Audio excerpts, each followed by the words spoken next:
should load up all of them.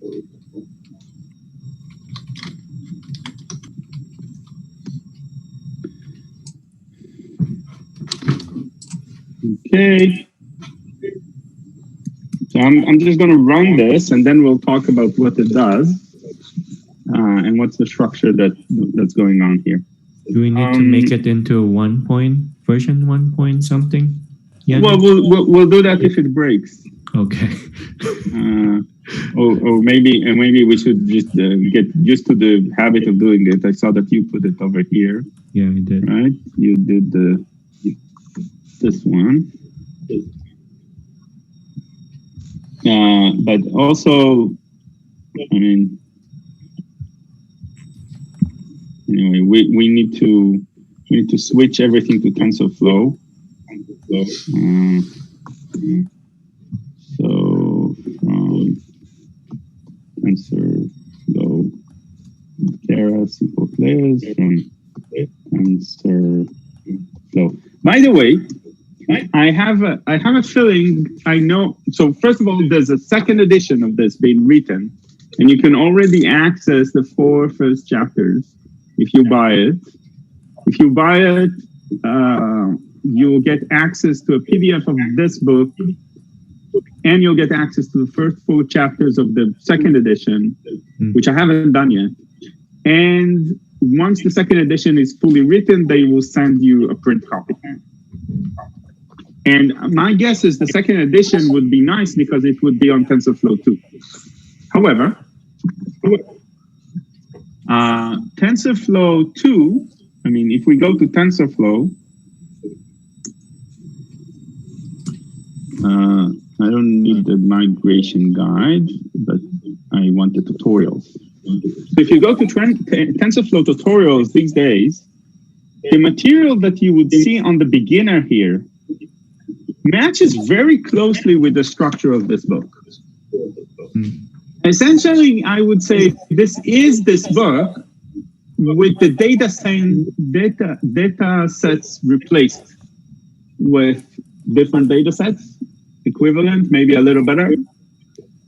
And so for example, the chapter that we'll be doing today is also covered under here. Right, convolutional neural networks, but instead of using the what data set are we using today? We're going to use where's the data set? Instead of using the MNIST data set that we'll be using today, if you read this chapter in TensorFlow, then they use the Cypher dataset, which is, it has color. Still small images, but much bigger data set, I think, and they have color. And they're also just a classification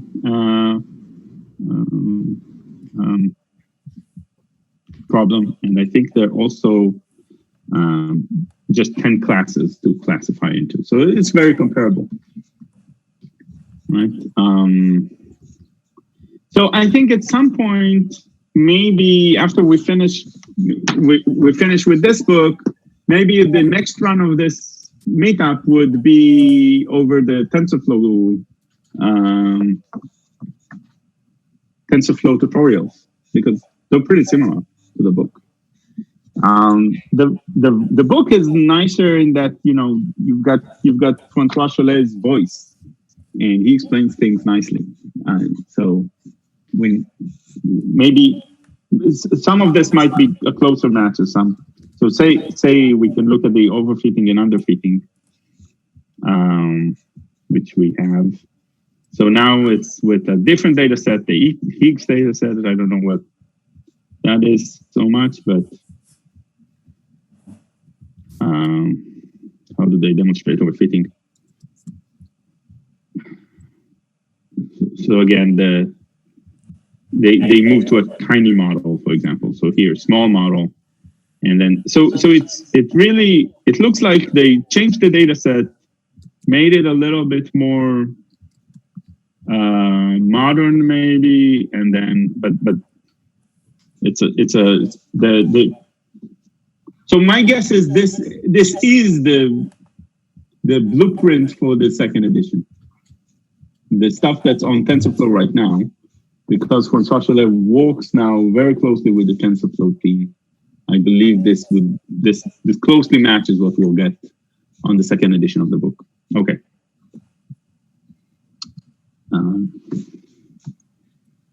Okay, so that was tangential again. What did I do so far? Just switch to TensorFlow. Okay, and then so here's what we're going to do. We're going to run on the MNIST data set, but now we're going to use convolutional networks. And so what's a convolutional network? Let's just see what it does first, and then talk about what it is. Well, I guess that I need to show you this graph. Otherwise, it's impossible to even talk about. Okay.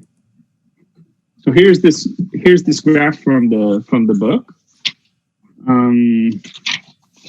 What does a convolutional network do? So you can imagine it's going to take like a filter like this. And basically the filter means that we're going to take just like a 3x3 area of the picture. And we're going to say multiply the stuff on the diagonal with a 1 and the stuff on the off diagonal with a -1. And sum it all together. Okay? Mm-hmm. So what's interesting here is we're going to fix the pattern, or you can say fix the weights, and slide this all over the picture. And every time we are at a different location, that's a different output. So we're gonna have weights that are fixed, and then we're gonna slide those weights all over the picture. And as we're sliding our linear combination over the picture, it's gonna hit. There will be places in the picture where it hits, where the pattern of the weights corresponds to the pattern that you see in the picture. So in this case, the filter will identify a downward sloping diagonal. And so where in this picture can you identify a downward sloping diagonal? Well, you've got a bunch of them over here in this area, and you've got a bunch of them over here in this area. Right? And so after you slide this little pattern over this original input, and you just register what you got at every point, you get a picture that looks like this. And it sort of lights up in the places where the pattern matched what you saw on the pixels. If anyone is familiar with wavelets, did anyone hear about wavelets? Do you know what wavelets are? So in Fourier transform, anybody heard about Fourier transform? So all of this, it's been a while. Fourier transform is this idea that you can basically break whatever signal you have into ideal sinusoidal waves, right? And so basically one way to do that is you take a sinusoidal wave that you are interested in, you slide it over the input, and you register where it matches. What's the phase at which, it gets the convolution, means multiplying the signal by a pattern. So you could slide the sinusoid over the picture, and you get a different convolution in each phase, at each location, and then you can mark the location where you got the highest convolution between the pattern and the signal. This is really the same for pictures, because here's a pattern, and we're sliding it over the signal, and we're registering where it hits the most.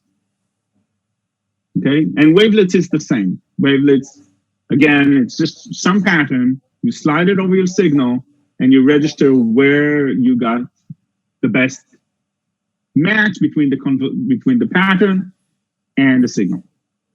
That's why they're called convolutional networks. Make sense? Okay, and that's why, so you can think of convolutional network as really rising up from old Fourier transform that then went wavelets that now is deep learning. But basically it's patterns that we slide over the signal. Okay, that's my intuition for convolutional network. So what do we need to define? We just need to define some properties of this filter. Right? For example, what size it is. Okay, so we're going to say to ourselves, the size of the filter is going to be 3 by 3. So that's what we do over here. We start the layer by saying, give me 32 filters. Each one of them would be a 3 by 3. Okay? Now, what is the actual pattern that we're filtering for? That is the thing that the deep learning would figure out. Okay? These are the weights that we're going to optimize for. So we're learning filters. And we're going to have 32 filters in our first layer. Each one of them is a 3 by 3 pattern that will be sliding all over the whole picture. Okay? And so what does that mean? It means that on our next layer, we're going to have 32 pictures to work on. Okay?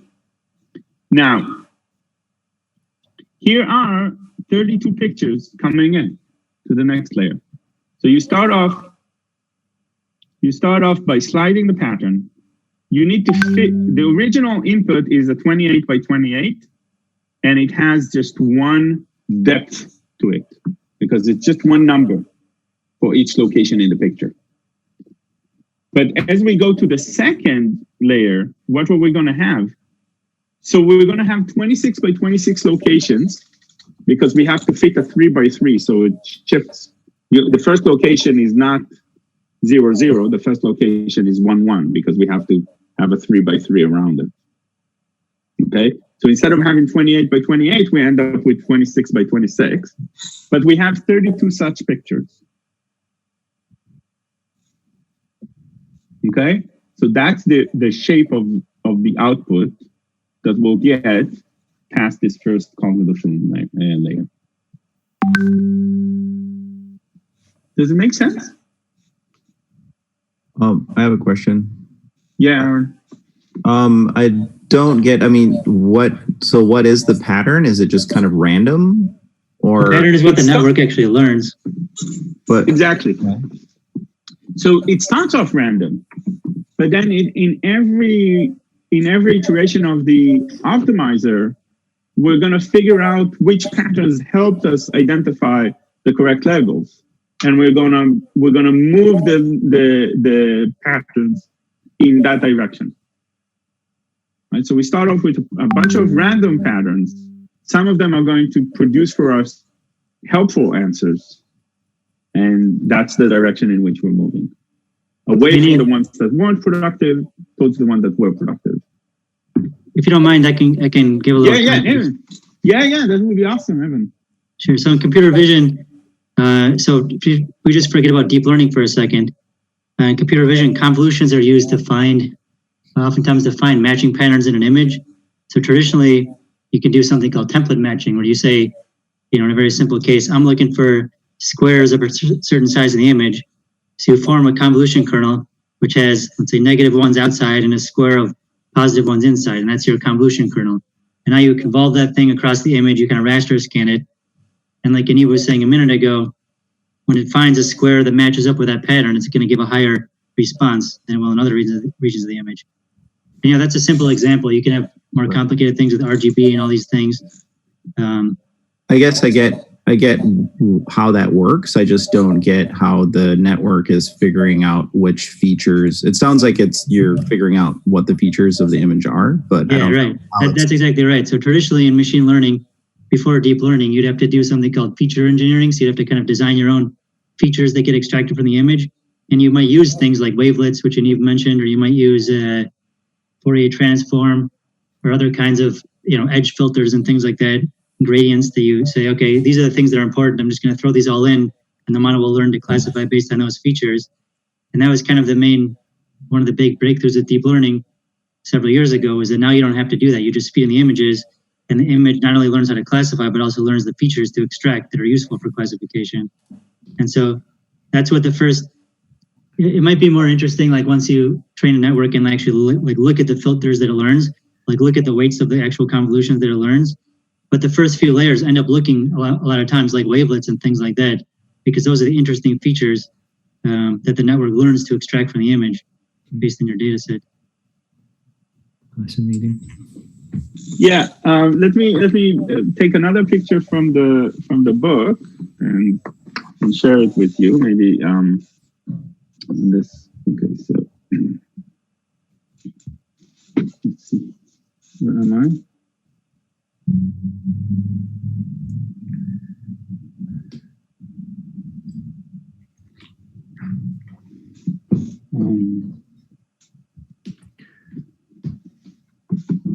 Here, this is a nice picture. So the input size of the 28 by 28 by 1, is that because of the it's a grayscale image? It's the pixel. Okay. The data in MNIST comes as pictures that are 28 by 28 in the black and white. Okay. So now this picture sort of explains how the first layer would have like these small, very rudimentary patterns. So one pattern might be an upward diagonal, and the other one would be a downward diagonal. And this one is different from this one because this one is convex and this one is concave. Concave, then this one is convex. Okay, but so the first network would have, the first layer would end up having patterns that are simple like this one. Okay. What the next convolutional layer is going to be is it's going to assemble them into meaningful pictures, right? So what's an eye? An eye of a cat is a vertical line surrounded by curved lines. So it's an assembly of getting hits on this one, this one, this one, this one, and this one. Okay, right. So what is a pattern of an eye? It's having high weights on these neurons and low weights on these ones. How do you identify the nose of the cat? Well, it's high marks on the vertical line and it's high marks on this filled triangle, but it's low weights on everything else. So now we've identified the nose of the cat. And this one, the ear contains some curved lines, but not others. And then some other lines that are actually pretty straight, coupled with a very sharp point. Right? That's the ear of the cat. And now, so the second layer presumably does something similar to the first layer, but because it assembles these simple features, it starts looking like stuff that you can identify.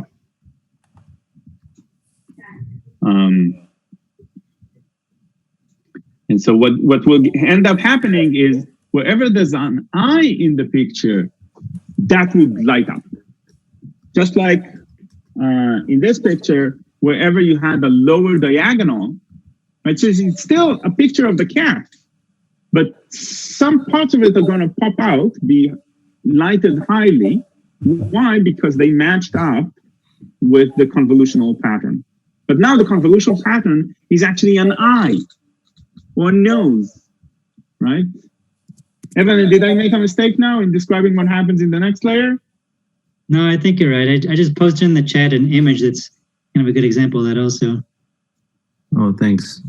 Yeah, I guess, I mean, it's weird. It's like the second layer makes more sense to me because, you know, it seems like, well, if there's a region and a bunch of your low level features are all firing hot in that area, then that's probably like a higher level feature. I'm assuming that's what's going on, where it's figuring out what those higher level features are, is if the level below it all in the same region are kind of firing. I guess I just don't know the first step. Like, how do you go from a bunch of random patterns to deciding which ones are actually features? Is it just you create a bunch of random ones and then you pass that through and then you pick the ones that fire the hottest? Yeah, I mean, that's what you do during that's what the training process is doing is, so you might start with the random initialization, but during training, based on your loss function, you're going to slowly refine those weights and end up with, you know, with features that are useful. Okay. So that first step of the lowest level features is just based on, you make a bunch of random, then you figure out which ones actually seem to matter the most, and you pick those ones out. Okay. Yeah. So you can imagine this layer and this layer starts off as random layers, right? And it turns out that, you know, this pointy thing is very helpful to identifying cats because all the cats have them, but the dogs don't have them, or, you know. Okay. And so it starts learning that pointy things matter, or you know, the vertical thing, or I don't know, but it starts learning what kind of patterns are helpful to distinguish, and it gets better at it over time. So, yeah, so what you can see in this picture, we haven't shared, is this is the low-level features. You can see these are just lines or color, right? We're going to identify cars here, I guess, right? So if you think about like Fourier transform, I mean, those first ones are almost like looking for kind of sinusoidal patterns at different angles and different orientations in the image, right? Like some of these kind of black and white striped ones, it's basically looking for different frequencies and different angles of sort of textures. So it's saying, okay, some of those texture features are interesting where you have transitions like that. Right. Look at this one. This is not very different from a Fourier transform, right? Because it's almost a perfect wave. And this one is a wave double the wavelength, right? But they're shifted in different directions. And so, you know, it picked for us a bunch of Fourier transforms,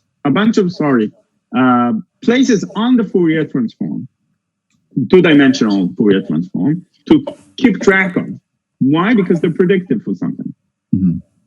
And those features and those ones that you were pointing out are almost entirely black and white. So what that's saying is that the color is not useful for that particular feature. It's not really using color information. Some of the other ones, like the one to the right of that, is like almost pure blue. So it's saying, okay, that particular filter is picking up on that color as a useful feature. Right. And the Fourier transform, we would say this is the low wavelength. Right. This is a low wavelength in the frequency, and, you know, for a particular channel for the blue. Okay. And then the next one assembles them into more intricate patterns. And the last one assembles them into patterns that you can almost recognize. Like, you can see that this probably came from the hood of the car, right? This is like part of the grille of some cars. Or this is, I don't know. This looks like a window over here. And you can almost identify what the patterns actually are. And will you be able to see it, you know, when you code it, or? Yeah. I mean, we will be able to look at this thing. I don't think we're doing it at chapter 5.1, and we'll probably won't have time for it today, but maybe next time we'll be demonstrating also how you pick all these things out. Cool. Okay, so that's great. Let's see if there's another. Well, I'll talk about the next ones. Maybe we'll run it and then talk about it some more. Okay. So that's what this layer is doing. It's saying, give me 32 different filters. Each one of them is a 3x3. And then I think the max point 2D what it does is It's a downsampling. it's a downsampling in the sense that I think it picks out from each 2x2 window the highest value. Is that correct? That's right, yeah. So it goes over each one of these pictures that were generated here. So we have pictures that are 20 by 22 size, and you open a 2x2, you pick whatever value was highest between that 2x2, that's what goes forward. Okay, and then you shift it, you have a new 2x2, you do the same. So you've just now downsampled from a 26 by 26 to a 13 by 13. Okay, but you're keeping all the features that were identified. That's what matters, because you did a max. Okay. So for every area of the pictures, you're saying basically, I want to get activation. I don't know exactly which one of these four is going to activate, but all I care is the one that activated the most. That's the max pooling. Yeah, one way to think about this is you're doing this downsampling, and here we're using max pooling, but it doesn't really matter how you do it. One way to think about it is the lower level features are looking for fine things like textures and like little details like that. The next layer is looking for higher level features, so more kind of higher level context. So by downsampling, you end up looking over a larger area in the image. Right, so we're still going to have, in the second area, look, we're still going to have a 3x3. But remember, this 3x3 actually looks at stuff that was downsampled. So you can think it's actually, each one of these neurons refers to an original box of 2x2. Right? So even though it's a 3x3, the features came from an area of a 6x6. Is that correct what I said, Evan? That will be 4x4. No, it's 6x6 because each because you downsample by a factor of 2. So it covers twice the area in the original image. But these two 4 times the area. These two are but yeah, surrounded twice by the length of the. Sorry, say again. Michael, you asked a question. 2x2 which were max pooled into 1 pixel were surrounded by 3x3 each, which means basically in the result we will have 4x4 squared in 1 pixel. So you're thinking about the area that was used inside of the filter, which was in the convolution filter.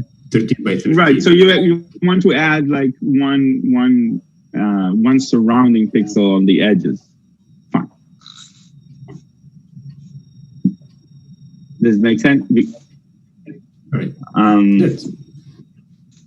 Because as we were moving the 3x3, we were doing here a stride of 1. So there was some overlap as we were moving it, right? We don't have to do that. Actually, there's a place in the book where it talks about taking strides of 2 as a way of doing downsampling. Okay, that's another way to downsample. It's you just take that 3x3, and when you move it to the next place, you make sure that there's no overlap. Then you will miss. That's a higher stride, and it will create a downsample right there and then, right? Am I saying it correctly? A stride of 2 would downsample the picture? I think that's right, yeah. Here's the picture from the book. Just a second. Let me get that on. It will, but it will skip some pixels. No, let's see. I would think.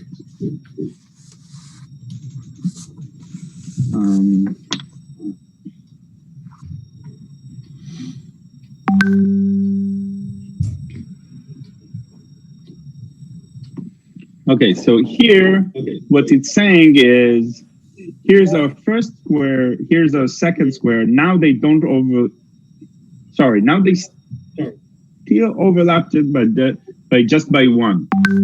That's a stride of 2, right? So this one and this one will be shared even if we do a stride of 2. Okay, but if we do a stride of 3, there'll be none of them that are shared. Separate. Completely separate. Okay? I don't know if you want to do something like that, but that's, I would say that's another way. Sorry. That's another way of getting downsampling. Sounds good. Good? Okay. So we have 3 layers here. And so this one is down, the middle one is downsampled from the first one.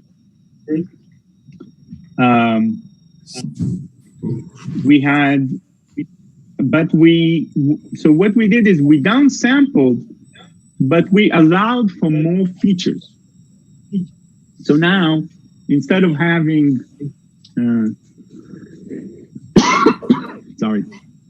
instead of having 32 different filters, now we have 64 different filters. And so I think one of the reasons we do this is to maintain the network capacity. Right? We still want to have layers that are big. And so these are patterns that are now we assembled into bigger patterns, but we're willing to consider much more patterns. Does that make sense? There's another graph in the book for this. Let me take a picture of that one.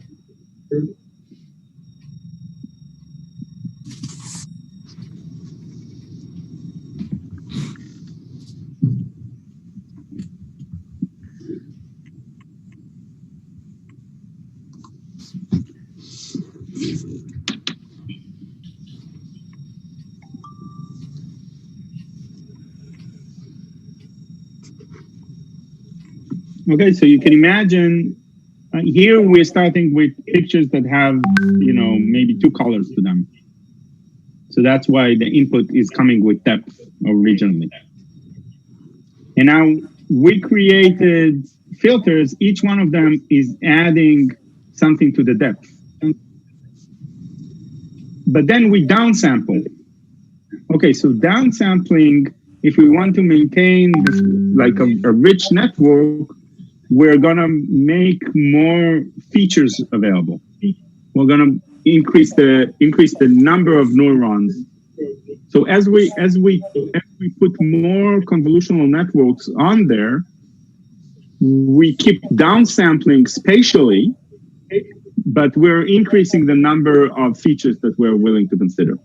So we're increasing the depth of that tensor. No, I don't think there is downsampling on this picture yet. It's all about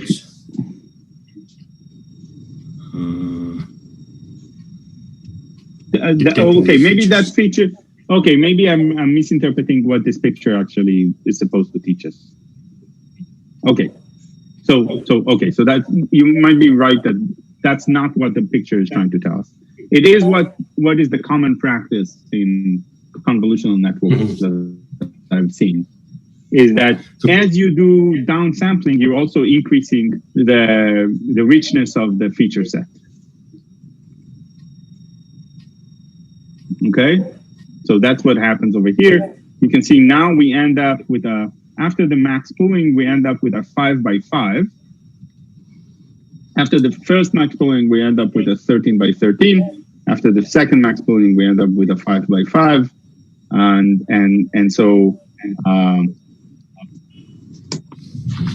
what's happening in the end here? So we do another convolutional network. So that means we lose the boundary again. So we end up with a 3x3. Okay, every time we do. Sorry.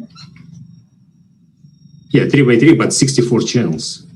64 channels, yes. Yeah. So you could imagine maybe going even to 128 here, if you wanted to. There's no need to. Okay. So I've built this network, and then I can look at the summary. The summary is the same, and then okay. So on top of that, what do you want to do? Well, now you want to just figure out, you know, what's useful for prediction, and so on top of that, you put in a dense layer, or in this case, 2 dense layers. Okay. So that's standard. Each one of these dense layers is going to treat each one of the pixels in the 3x3 pictures as, you know, just another source. So it will just, this dense layer that you see over here is just going to be connected to each one of those inputs. And so if you take 3x3 and multiply by 64, you'll get 576 inputs that just go into a dense layer. And then we need to classify them into 10 different digits. And so that's why we end up with a dense layer at the end that has an activation that bounds us between 0 and 1. Okay, these are the answers. These are the classes that we're gonna be predicting. Okay?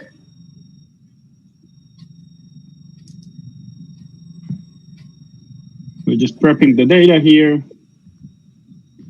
This is very much the same as we've done in other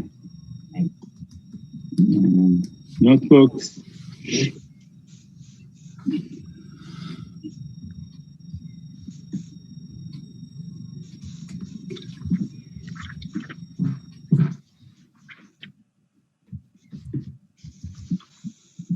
So why was it the last dense layer of 10 features? Just a second. I'm just gonna interrupt here because I'm probably not on a GPU. Let me just switch to the GPU. So this one's in normal time.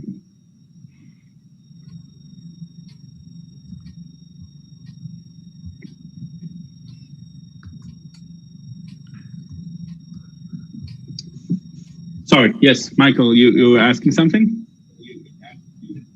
Yeah, the last dense layer is like 10 channels, 10 different features, and we're going to interpret those features as predicting what digit this is. Right? This is the MNIST data set, so it's handwritten digits, and so our labels are set up so that if the first neuron is firing, we interpret that as predicting a 0. That the digit is a 0. If the second one is firing, the strongest, that we are predicting that the digit is a 1, and so on and so forth. Yeah, I forgot that it MNIST. I already thought it was the cat and dog. Okay, so we managed to get an accuracy of an error rate of about 0.6%, which is much better than what we got with the dense layer. With the dense layer, we got something like 2.5%. So we cut the error rate by about 80%. Okay?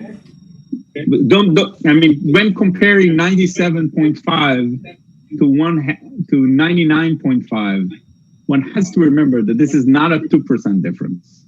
You should be talking about the error rate. And so this network is much better than the plain dense layers that we've used before.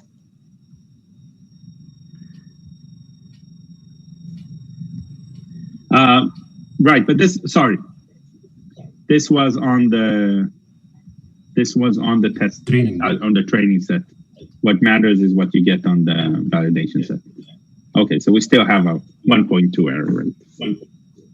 No, maybe not as good as I was.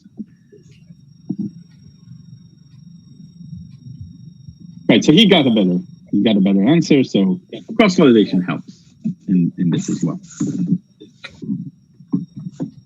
Right, the number that was here before was 99.1, and now we got 98.8. So our run, the run that I did, looks a little worse. By the way, I want to correct what I said about initializing with seeds.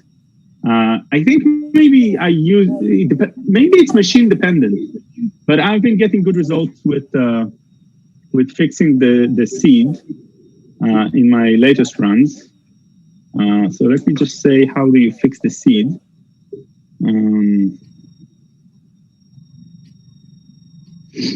So just before you do, I guess you need to fix the seed before you do the run.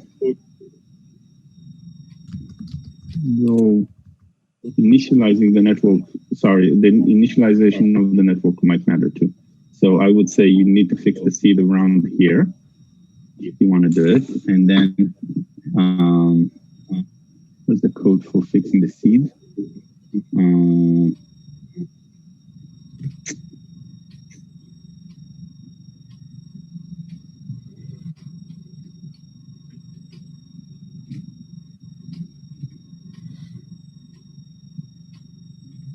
Just a second. This is the notebook I've been working on these days. Where is the seed?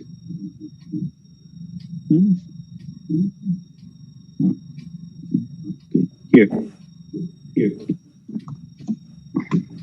This is how you fix the seed in TensorFlow 1.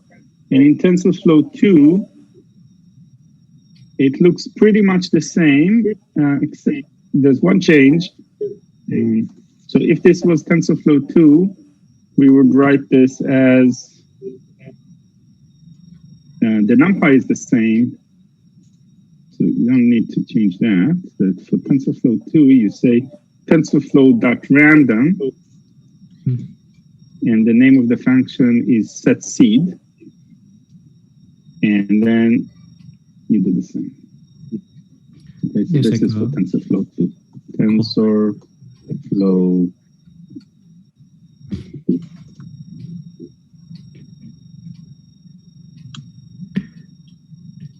There's a colon hanging out right in between the first. Yeah. Thank you. Okay, so if I run it now, the result should be deterministic. Okay. And so I guess that maybe sometimes you end up on a machine where it's not implemented or something like that. But lately this has been working for me. So whatever trash I talked about not being able to do this before, I take back.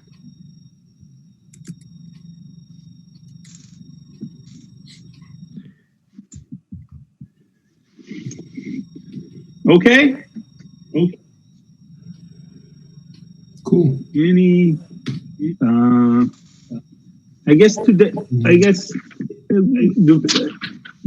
Does anybody? So on the clock, we still have 20 minutes. Does anybody want to lead us into the next chapter, or we'll fold at this point and continue to the next chapter next time? I didn't expect anyone to step forward. Okay, so do people want to have like a general discussion, or should we close at this point, or what do people want to do?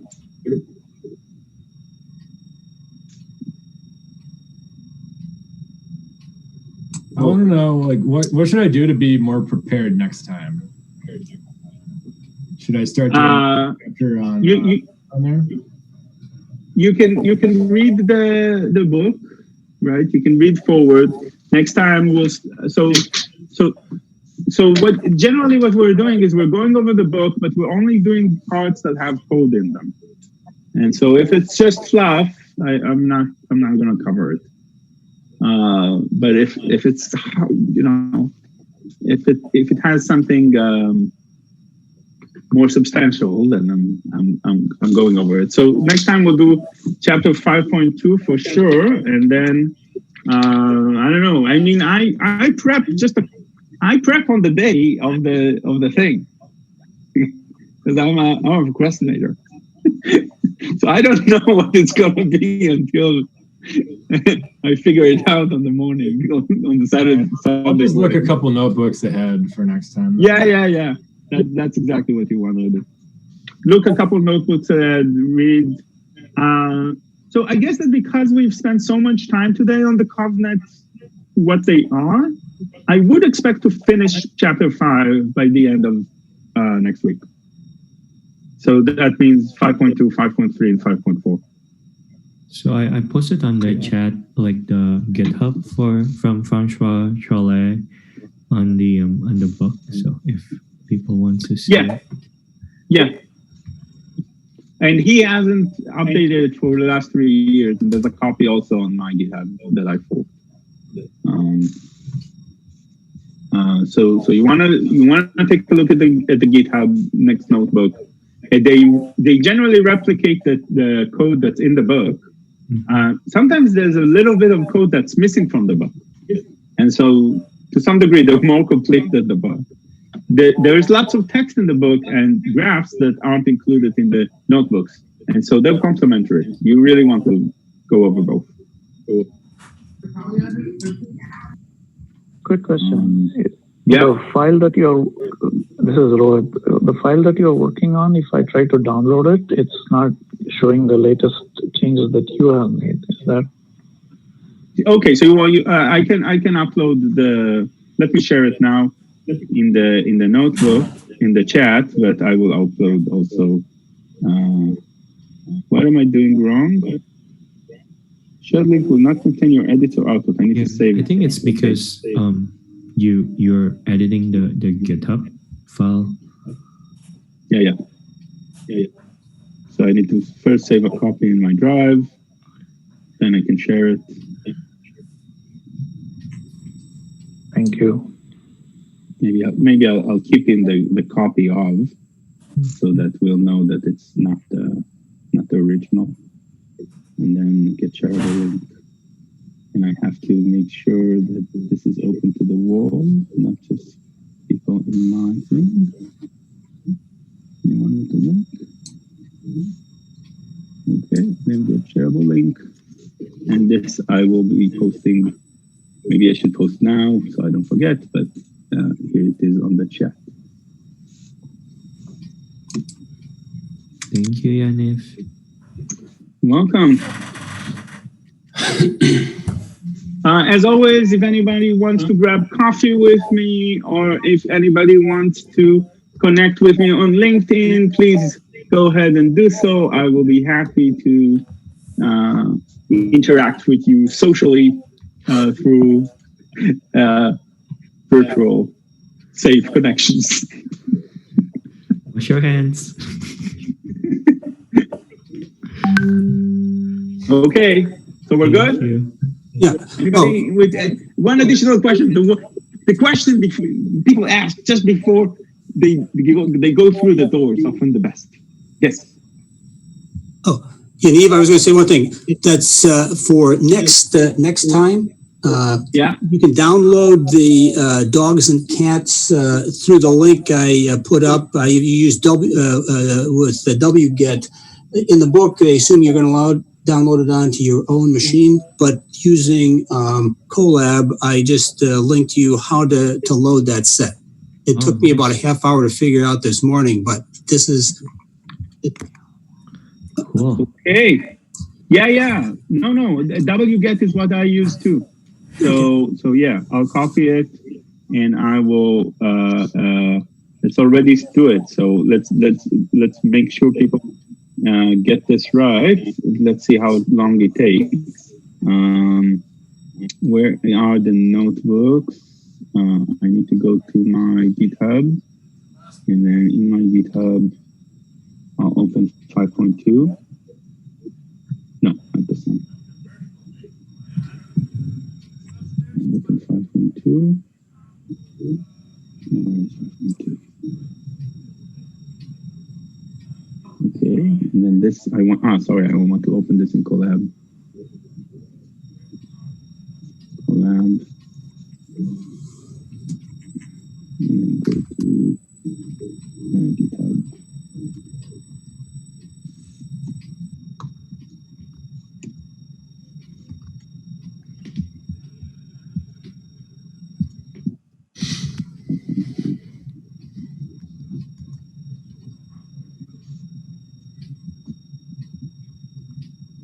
Okay, so we're talking about downloading the data. And what we want to do is just use wget instead, which is the best way to do it. Sure.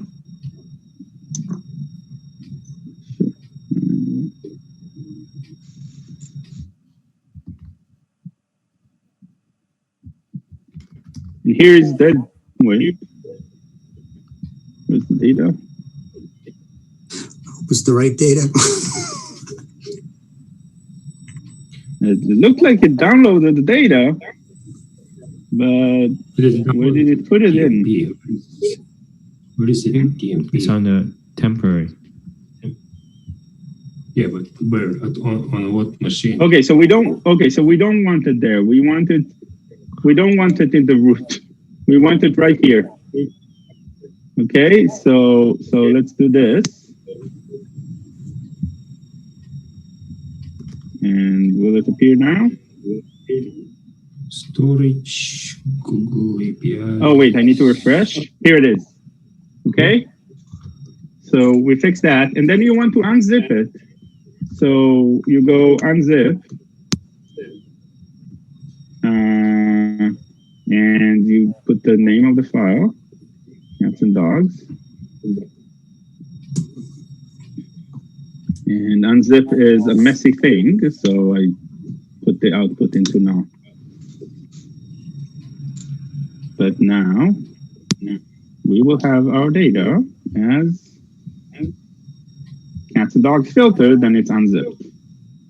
Nice.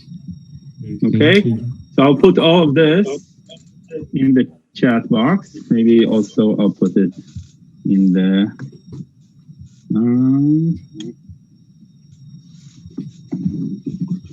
I'll put it also in the next meetup, so people would know how to get the data. Okay, yeah, one of the things that we have to do is constantly, because the collab wasn't available when the book was written, we have to adapt stuff to the collab environment. That's cool. It's often used when it comes to downloading data sets and unzipping them. Shell is more efficient than Python. Much less text, much less code to write in order to download stuff and just unzip it.